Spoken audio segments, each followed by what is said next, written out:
Eh bien, bonjour, Marc Dalbar. Eh bien, nous allons démarrer ce webinaire sur l'heure et les problématiques d'heure estimée d'arrivée. On va avoir quelques mots sur PTV pour ceux qui ne nous connaissent pas. Nous sommes éditeurs de logiciels. Nous existons depuis une trentaine d'années et nous optimisons, nous offrons des solutions pour planifier et optimiser les déplacements des personnes, des marchandises, spécialistes également sur la modélisation de trafic pour le déplacement des personnes. De l'autre côté, nous sommes en charge de la logistique, donc du déplacement des marchandises. Notre entreprise compte plus de 650 personnes à travers le monde. Nous avons plus de la moitié de nos effectifs qui sont basés en Allemagne, où est notre centre de développement. Et nous diffusons nos produits à travers un certain nombre de filiales à travers le monde. Nous sommes présents sur ces 5 continents et notre chiffre d'affaires, dont on attend la confirmation d'un jour à l'autre puisque nous sommes en exercice fiscal décalé, devrait avoisiner les 100 millions d'euros pour le dernier exercice. Voilà, on en finit là pour les présentations. On rentre directement dans le vif du sujet. Aujourd'hui, nous vous présentons un produit qui s'appelle avec un nom extrêmement compliqué, vous voudrez bien nous en pardonner. Il s'appelle PTV Drive on Arrival Board. Et voilà ce à quoi il va servir. Je pense que, voilà, à travers les images qu'on présente ici, certains d'entre vous peuvent se reconnaître en tant que destinataire de marchandises, en tant que transporteur, ou voire même que l'expéditeur de cette marchandise. On va y revenir dans quelques instants. Une situation où on peut se retrouver à attendre avec ces véhicules devant des quais de chargement qui sont vides et qui restent vides. Et pourquoi sont-ils vides? Eh bien, c'est parce qu'il y a peut-être un rendez-vous qui a été pris avec un camion qui doit être là dans ce créneau, qui devrait être là dans ce créneau et qui ne l'est pas. Et on ne sait pas forcément où il est et on ne sait pas si on doit garder le quai disponible parce que le véhicule va arriver d'un instant à l'autre, ou si on doit faire passer quelqu'un qui serait déjà arrivé et qui serait en avance par rapport à son rendez-vous. Voilà, cette problématique de manque de visibilité sur les arrivées sur un lieu de chargement ou de déchargement pose un certain nombre de problèmes, tant on va le voir au niveau de celui qui gère le quai et de ce qui va se passer derrière, que celui qui doit assurer cette livraison ou cet enlèvement. Alors,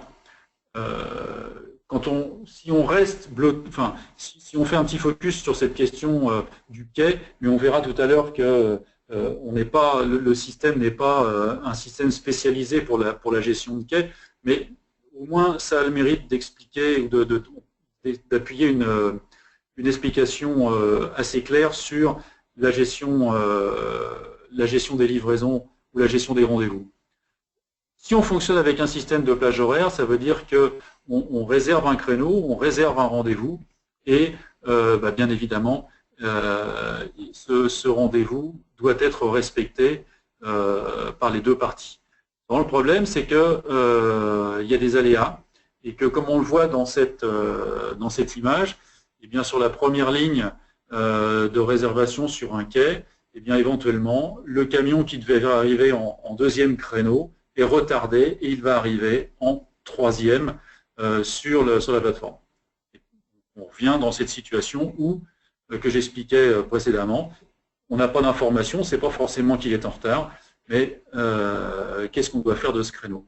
Donc, impossibilité de réagir à des éventuels retards et bien évidemment des pertes de productivité qui en sont la conséquence. À l'opposé, l'arrivée entièrement flexible, on connaît aussi ce genre de situation, et là, pas de rendez-vous, les arrivées sont libres, la répartition au long de la journée est totalement inégale, ce qui empêche une quelconque planification des équipes sur le quai, mais également une meilleure organisation des équipes aval. Et bien évidemment, tout ceci, en extrémisant à la caricature, augmente des temps d'attente est facteur de stress et également peut-être facteur d'erreur. Ce que nous proposons à travers le produit Arrival Board, c'est une gestion qui soit plus dynamique par l'information que l'on va pouvoir avoir de l'heure d'arrivée du véhicule à son point de destination.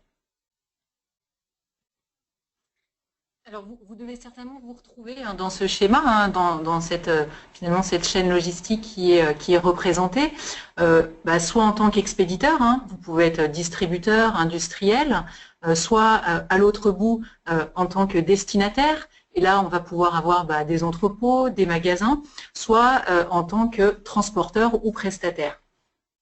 Très simplement, on a effectivement des marchandises qui partent de l'expéditeur et qui arrive chez un destinataire. Entre les deux, on est souvent confronté à un manque d'informations en temps réel.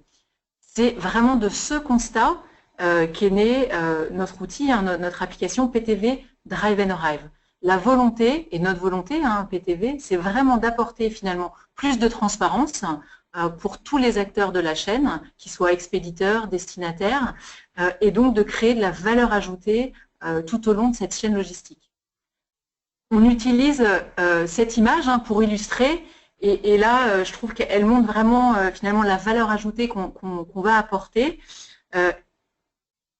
Si vous vous positionnez là tout en bas, on voit un entrepôt, un magasin avec des portes à quai, et la question finalement à laquelle répond PTV Drive and Arrive est la suivante. Dans combien de temps arrive mon véhicule, ma marchandise, dans mon entrepôt ou chez mon client?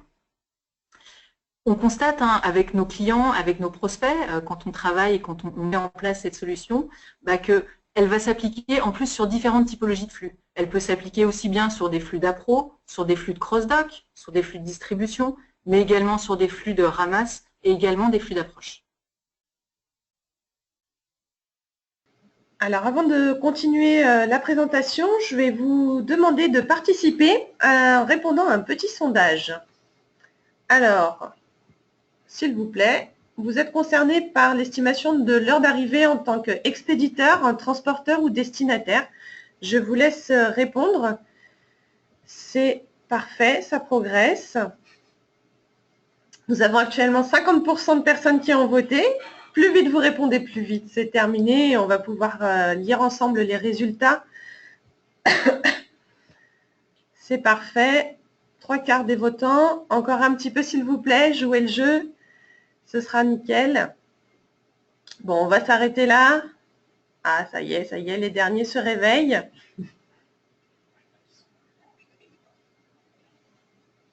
Alors, on va considérer que c'est terminé. Hop, je ferme le sondage et je partage avec vous les résultats. Donc, nous avons parmi nous 15% d'expéditeurs, 59% de transporteurs et 26% de destinataires. Je vous remercie, je laisse la main à Marc. Merci. Pour ce webinaire, j'espère qu'on va pouvoir aussi, on va essayer de peut-être influencer notre discours. Bon, bien évidemment, on n'oublie personne.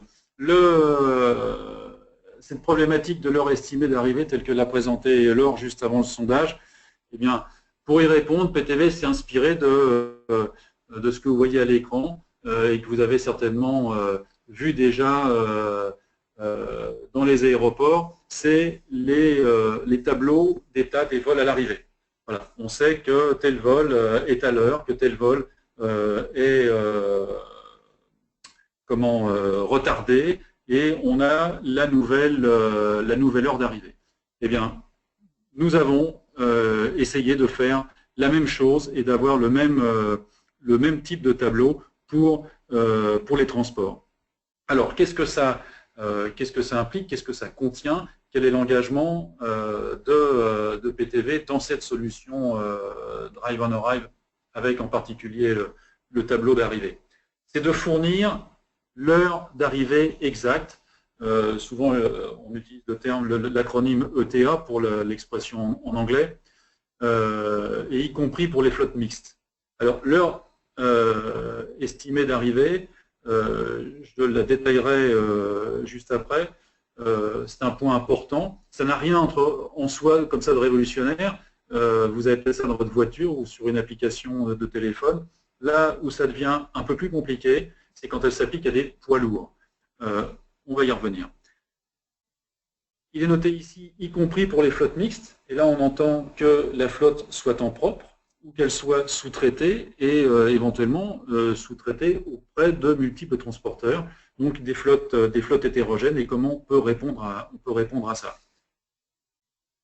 Autre point important dans le cadre du développement de ce produit, ça a été de pouvoir le faire vivre indépendamment, une solution simple, ou de pouvoir l'intégrer, l'interfacer avec des systèmes télématiques, des systèmes existants.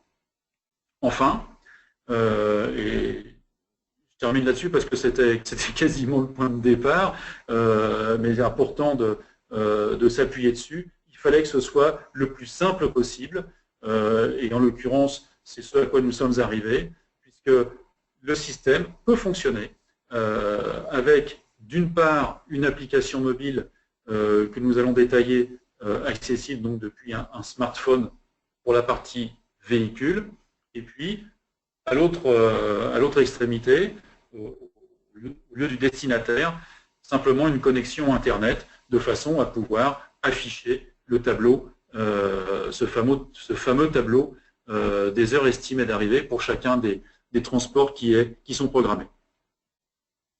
Alors, ce calcul de l'heure estimée d'arrivée, je l'ai dit, rien a priori de révolutionnaire dans le concept, sinon que là, on parle de heure estimée d'arrivée pour un camion.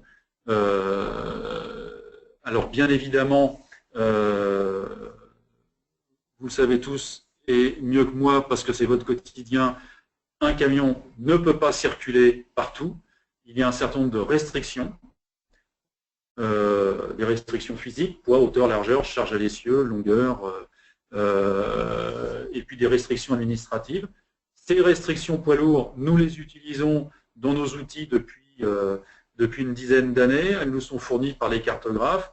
Autre composante dans l'ETA fournie par un prestataire extérieur, c'est le trafic en temps réel. En l'occurrence, dans le calcul de l'heure estimée d'arrivée de PTV Drive on Arrive, il s'agit d'une donnée TomTom, le TomTom HD, donc trafic en temps réel.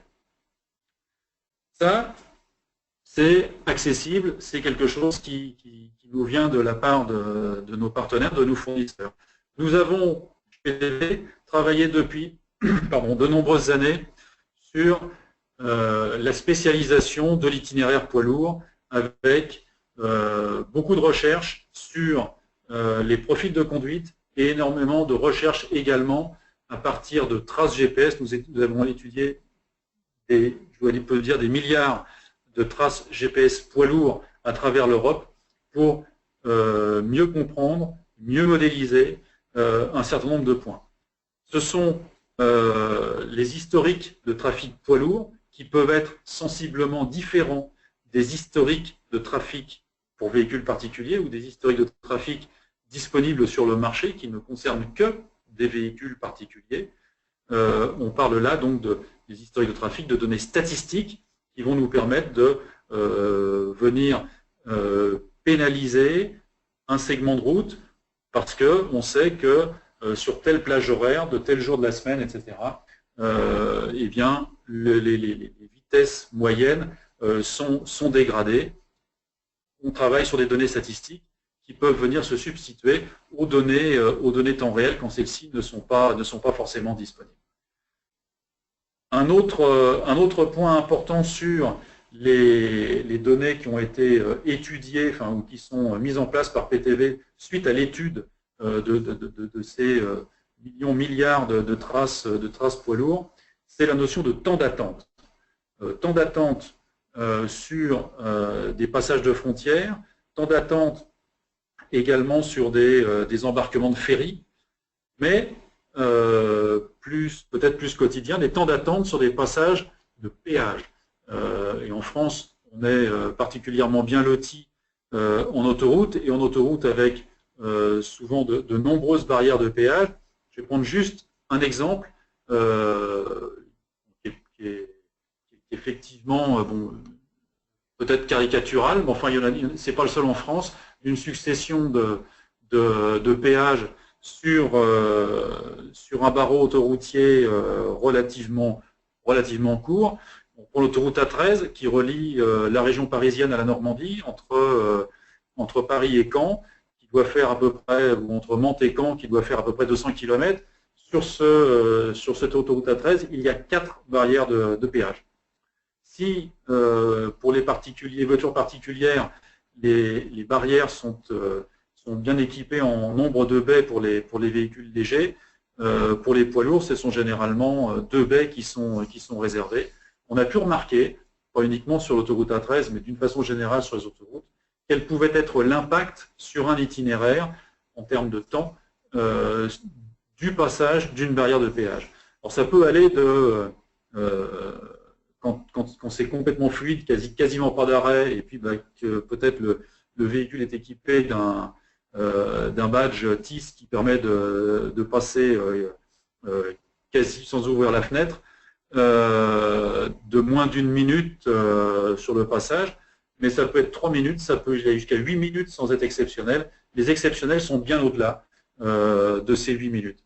Ce qui veut donc dire que sur un itinéraire entre, par exemple, Gennevilliers et Caen ou au-delà de Caen, eh bien, on peut avoir un impact de 4 fois 3 minutes jusqu'à 8 minutes. Donc là, clairement, sur 200 km, on peut arriver à avoir plus 20 minutes, plus une demi-heure de temps de transport par rapport à un calcul normal.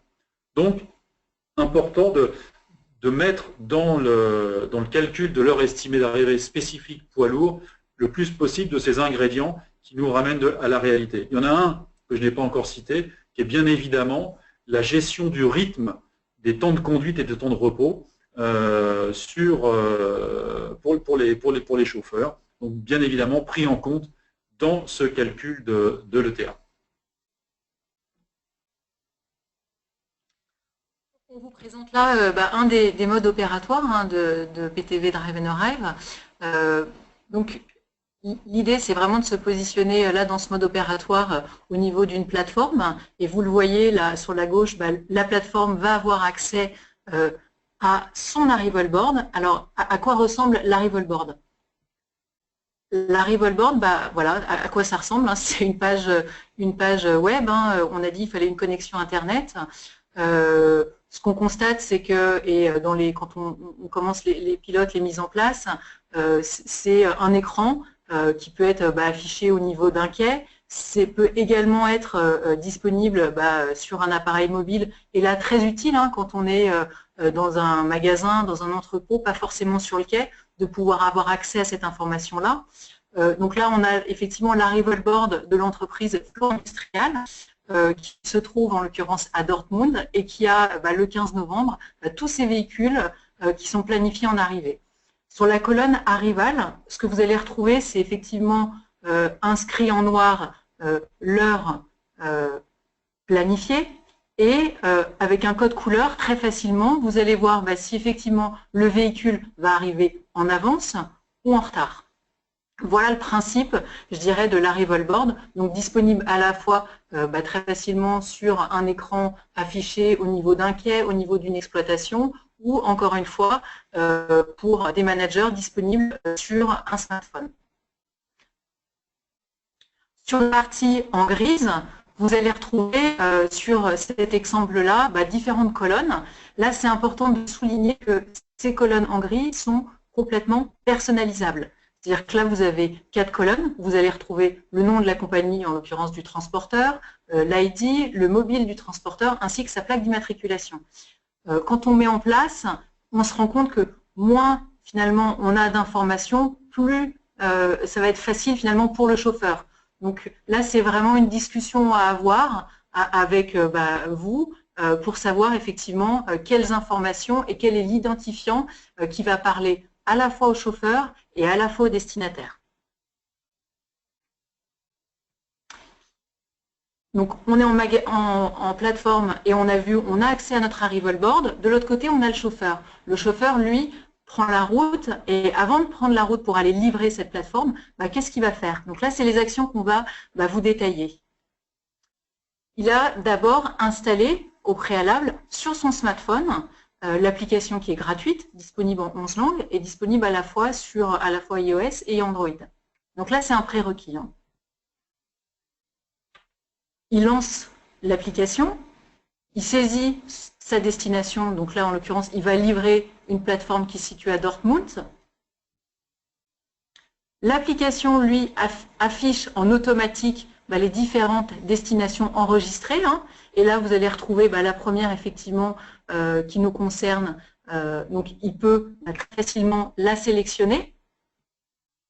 Il va renseigner, et là, vous retrouvez les colonnes en grise qu'on avait sur notre arrival board, les informations nécessaires à son transport, donc son nom, son ID, son mobile et sa plaque d'immatriculation. Encore une fois, des informations paramétrables.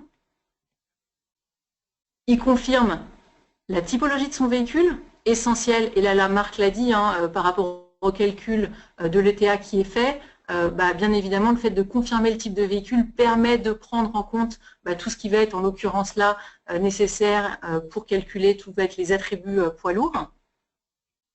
Il confirme également la durée de sa prochaine pause. Le système en automatique lui propose une heure d'arrivée qui peut tout à fait, à l'aide du plus ou du moins, modifier par rapport à une heure de rendez-vous possible, et il lance son calcul. Le calcul est lancé. Et là, vous voyez apparaître, effectivement, on vous a remis l'écran de l'arrival board. Côté entrepôt, l'entrepôt voit effectivement activer cette ligne et cette livraison avec l'heure d'arrivée théorique, donc 2h30, et l'heure d'arrivée du coup estimée 3h16. Voilà vraiment le mode opératoire aujourd'hui, un des modes opératoires possibles, donc très facile en termes de mise en œuvre et d'utilisation. Là, je crois que c'est vraiment important d'insister sur ce point, et c'est ce qu'on constate quand on lance et quand on met en place et quand on travaille avec nos clients, c'est-à-dire que c'est vraiment une utilisation facile. Le chauffeur arrive à destination, il arrête son calcul et de façon automatique, la ligne passe en statut arrivé.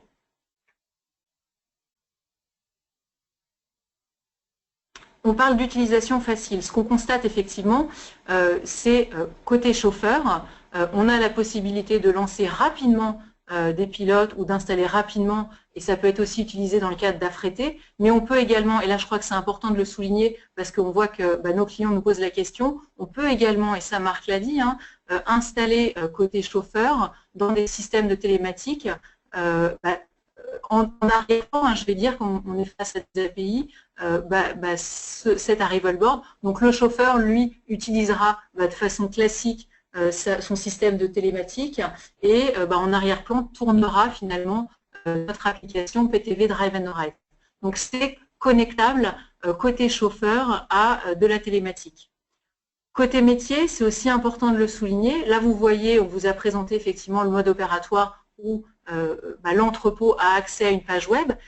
Cette information d'heure d'arrivée estimée, on peut également, je dirais, la positionner à différents endroits. On peut la positionner dans un TMS, chez un transporteur, chez un expéditeur, en l'occurrence un chargeur.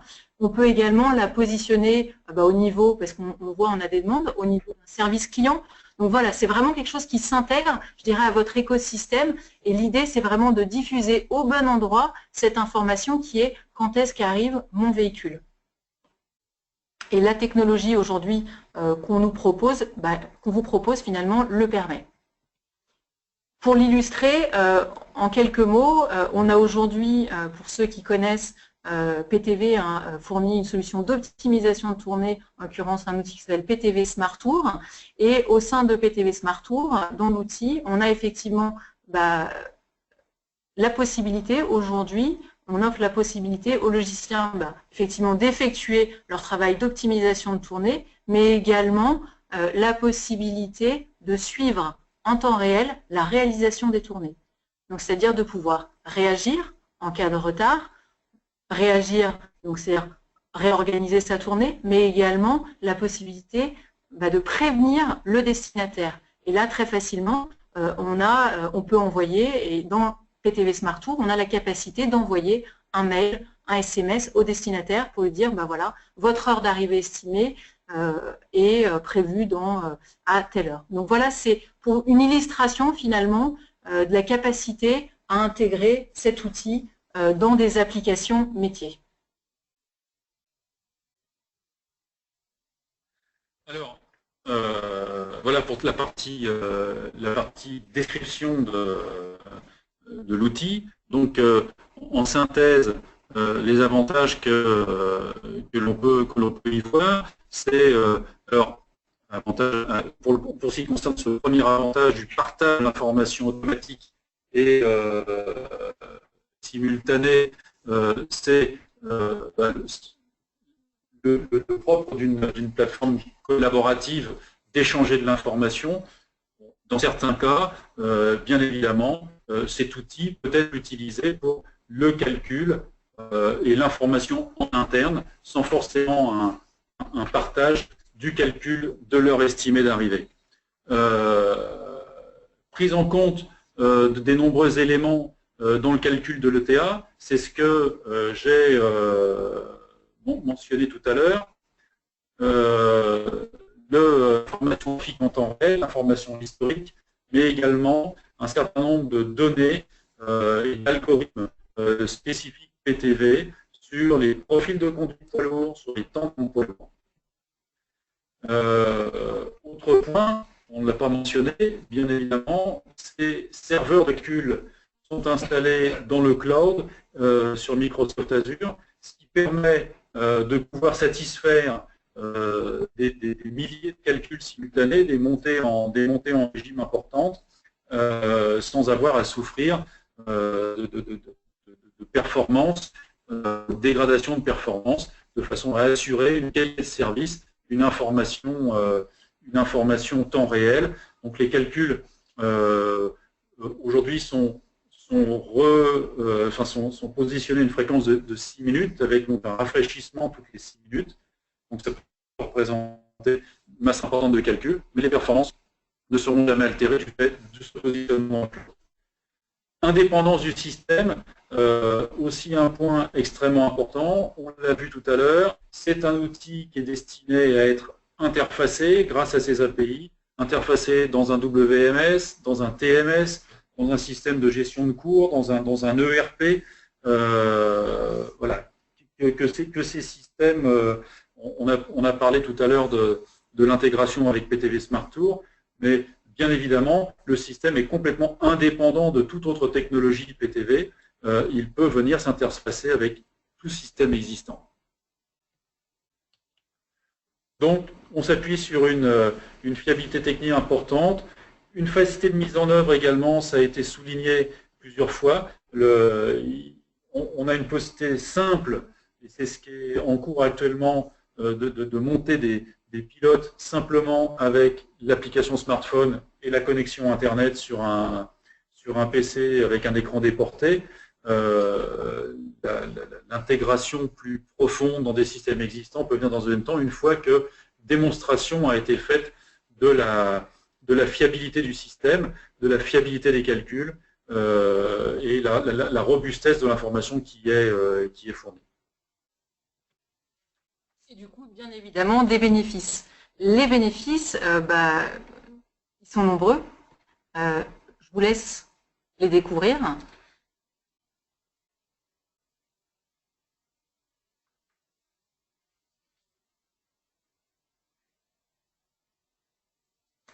Comme vous pouvez voir, vous avez des bénéfices bien évidemment directs, organisationnels, opérationnels, des bénéfices indirects, économiques, stratégiques. On voit même chez un de nos clients que ça devient finalement un élément différenciateur commercialement. Donc vraiment, je crois qu'il est important d'insister sur ces bénéfices. Donc vous, acteur de la supply chain et en l'occurrence de votre supply chain, vous disposez facilement, et là je crois que c'est important de le souligner, d'une information fiable en temps réel, qui est donc l'heure d'arrivée du véhicule ou de votre marchandise. Vous êtes donc capable d'anticiper, de prévenir, de réagir, donc d'utiliser finalement cette information, de la diffuser ou pas de façon intelligente. Ça permet donc une meilleure agilité tout au long de la chaîne logistique et l'impact direct est bien évidemment l'amélioration de la satisfaction client. Merci Laure, merci Marc pour cette présentation. Nous allons passer maintenant